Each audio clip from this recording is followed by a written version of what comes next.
We live in a culture that worships ambition. The louder voice, the sharper elbows, the person who takes charge, takes credit, takes a spotlight. Those are the people we usually assume will win. But here is the paradox. Look closer at history, at business, at science, at entertainment, and you will see another pattern evolving. The people who rise the highest are often not the takers, but the givers. Not always. Some givers burn out, some get trampled, some disappear completely. But when giving works, when it is done wisely, it creates legacies that takers cannot touch. So the question is, what separates the givers who succeed from the ones who get crushed? Let's start with a man who was called weak, naive, even foolish, and yet became one of the most successful leaders in history. It's 1861, America is tearing itself apart, civil war is brewing. Abraham Lincoln, a tall, awkward lawyer from Illinois, had just been elected president, and almost immediately he makes a bizarre decision. He fills his cabinet, his closest circle of advisors, not with loyalists, but with fierce rivals, men who had run against him, men who despised him. Why would any leader bring enemies that close? Lincoln believed that strength wasn't about crushing opposition, but about drawing the best out of everyone, even people who wanted him gone.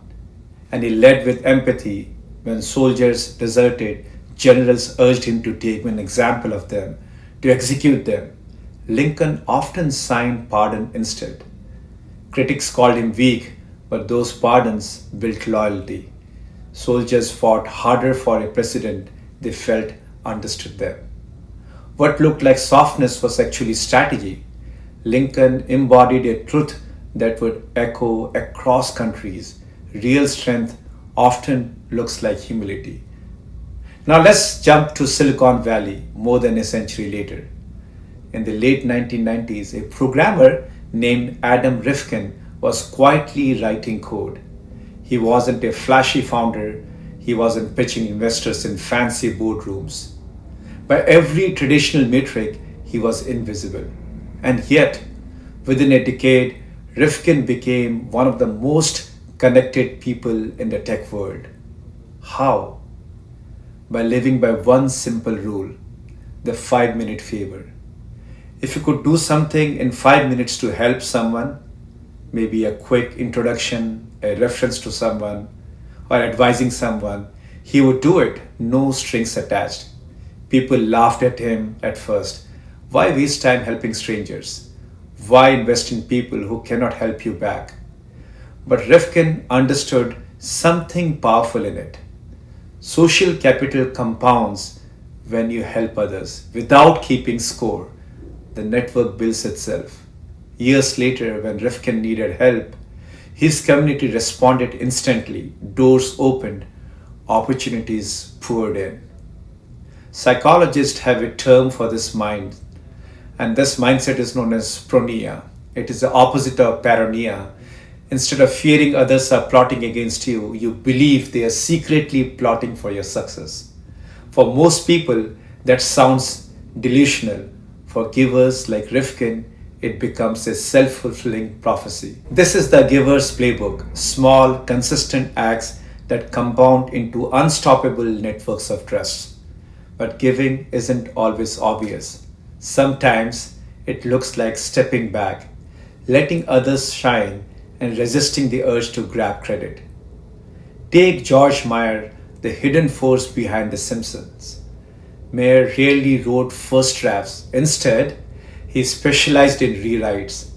He would take a colleague's sketch and elevate it, sharpening the jokes, tightening the dialogue, making everyone's work look much more better. He wasn't chasing the spotlight, he was making others stars. That's why colleagues called him the genius maker. And by making others shine, he turned The Simpsons into one of the most iconic show in television history. Now compare that with Jonas Salk, the man who developed the polio vaccine. When Salk announced the vaccine in 1955, the world celebrated. He was hailed as a hero who had saved millions of children from paralysis and death. But behind the scenes, his lab colleagues were furious. Salk had claimed the credit for himself, neglecting the contributions of his team. At first, the public never noticed, but in the scientific community, reputation is everything. Salk's ego isolated him. His colleagues distanced themselves. His career never reached the heights it could have. Two men, two paths. One built greatness by amplifying others, the other diminished his legacy by hoarding credit. So, what is the lesson in this? Ego is fragile, contribution compounds.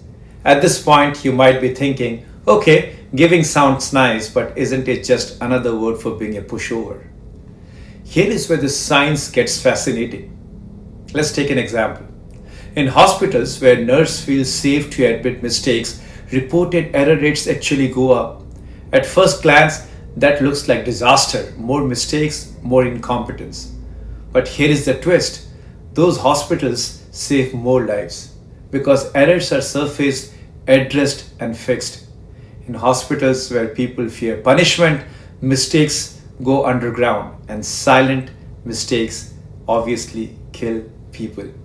Givers create environments where people can tell the truth. That's not weakness, that's survival. Another counterintuitive insight: givers persuade more by seeming less powerful. Instead of dominating conversation, they ask questions. Instead of broadcasting confidence, they admit uncertainty. Instead of trying to impress, they let others feel smart. Psychologists call this powerless communication. One striking example is the pratfall effect, which is if an expert spills coffee during a lecture, the audience actually like them more. Their competence plus vulnerability makes them human. But if an average performer spills coffee, the audience loses respect. Vulnerability works only when paired with substance. Think of Warren Buffett, one of the richest men alive. Yet his annual letters are full of self-deprecating humor. He talks about his mistakes as much as his wins. That vulnerability makes him trusted, not weak. This is a subtle science of giving, influence to humility, prestige instead of dominance. But let's not romanticize it. Giving has a dark side. Not all givers succeed. Some burn out. Some get exploited. Some disappear because they cannot balance their own needs. The three classic traps are too trusting, believing everyone has good intentions. Second, too empathetic, taking on others' pain without boundaries. And the last one, too timid, refusing to advocate for yourself. These givers do not fail because they are too kind. They fail because they give without strategy. The key is what psychologist Adam Grant calls otherish giving, generosity with self-interest. You give but not out of guilt or obligation. You give because it aligns with your values and energies you believe in. Here is another insight. Givers do not burn out because of exhaustion. They burn out because they cannot see the impact that they are creating. In one study, fundraising callers were energized not by breaks, not by bonuses, but by meeting the students who benefited from the scholarship they were funding. When giving feels meaningless, it drains you. When giving feels impactful, when you can see it happening, it fuels you. Even how you give matters also. Researchers shows that chunkers, people who dedicate a whole day to helping others, feel more joy than sprinklers who scatter small favors constantly. Why? Because chunking creates immersion and visible impact. Sprinkling, on the other hand, feels like obligation. The lesson is clear. Giving works best when it is intentional, not scattered. And then there are the extreme cases, people who bet their entire lives on giving. Example I can take is Jon Huntsman Sr. was a billionaire businessman in the chemical industry. At one point, he was poised to make $98 million in a single deal. All he had to do was say yes. but Huntsman had already made philanthropic commitments to hospitals, to schools, charities, and others. To keep those promises, he walked away from the deal. In fact, he even borrowed money to make good on his word when he was lying low on cash. Colleagues thought he was insane. Who turns down nearly 100 million? Who borrows money to give? But Huntsman's decision cemented his reputation. Decades later, people did not remember his chemical deals. They remembered his integrity, his philanthropy, his trustworthiness. Wealth can fade, trust will always last. So, what does all of these mean for us? Lincoln showed that humility can unite a fractured nation. Rifkin proved that small favors compound into massive networks. Mayer built cultural icons by making others shine. Salk revealed how ego can isolate and ruin even great achievements. Huntsman demonstrated that true legacy is measured in trust, not dollars. The science tells us the same story. Environments of psychological safety outperform those ruled by fear. Powerless communication persuades more than dominance. Givers thrive when they give with wisdom, not guilt. So the question comes, do givers always win? No, knife givers get crushed. The real winners are otherish givers, people who give generously but also wisely. They balance empathy with boundaries, vulnerability with competence, generosity with self-interest, and maybe that's the ultimate secret. You do not need to be the genius, you just need to be the genius maker. Because in the end, the people who shape history aren't always the loudest voices in the room. They are often the ones quietly betting on others. So the mirror is on you now. Are you giving in a way that lifts others and sustains you? Because the answer to that question may determine not just your success, but your legacy.